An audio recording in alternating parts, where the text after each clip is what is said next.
As a request by a few people, I've decided to make a little bit longer videos to give you a little bit more information, a little bit more value. So we sometimes ask ourselves, who are we? Some people come to me and say, I don't know who I am anymore. I knew who I was before, but I don't know who I am now. And the answer is, at different stages of our lives, or even after specific experiences, we act in a way, we have an identity, who we think we are. We act in a certain way to meet our needs at the time. For example, in your 20s, it's more about, most people it's about, making money, meeting a lot of people, that kind of significance thing, that kind of feeling special and needed, and kind of doing something and, making yourself and feeling, just going for it. And that's because, we want to meet our need for significance. We want to meet our need for certainty. We want love and connection as well with people. Now, when you hit your 30s, it's more about, career. I want to focus on my career. I just want to build something. I want to start a family. You start going for quality over quantity. So you start acting a different way. And then in your 40s, it's more about, I've done that. I've done my career thing. I started a family. Now it's about, what do I really value, as opposed to always, trying to be what society wants me to be successful in my relation, or to be successful in my career and in life in general. What do I really want? What do I think is important?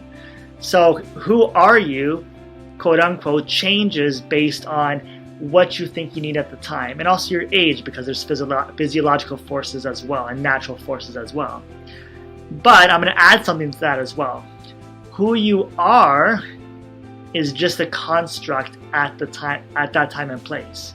You are a lot more broad, a lot bigger, a lot deeper than that presentation, right? Because even in your 20s, if you presented yourself that way, if you were going out there and doing things and meeting a lot of people, when you were home, you weren't like that, right? Or, in your relationship, in your 30s, maybe you were, career focused, but you also like to have fun as well. So that is such a static identity, because again, we want to get our needs met. But the truth is that we're all of those, but we're none of those. Does that make sense?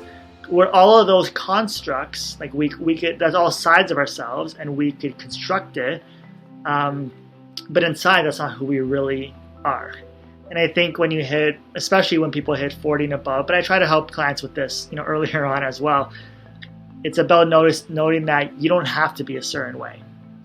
You could be and feel however you do. And I know that might feel a little bit uncertain, that might feel a little bit vulnerable, but that's where you feel the real connection. That's where you feel the real freedom. And that's where some people get unstuck in their lives. And that's what I help people with. And they can gain their motivation back. They can gain their self-esteem back. They can feel confident in life again, because they're more broad as opposed to stuck into a static identity. But I want to see in the comments, what do you think?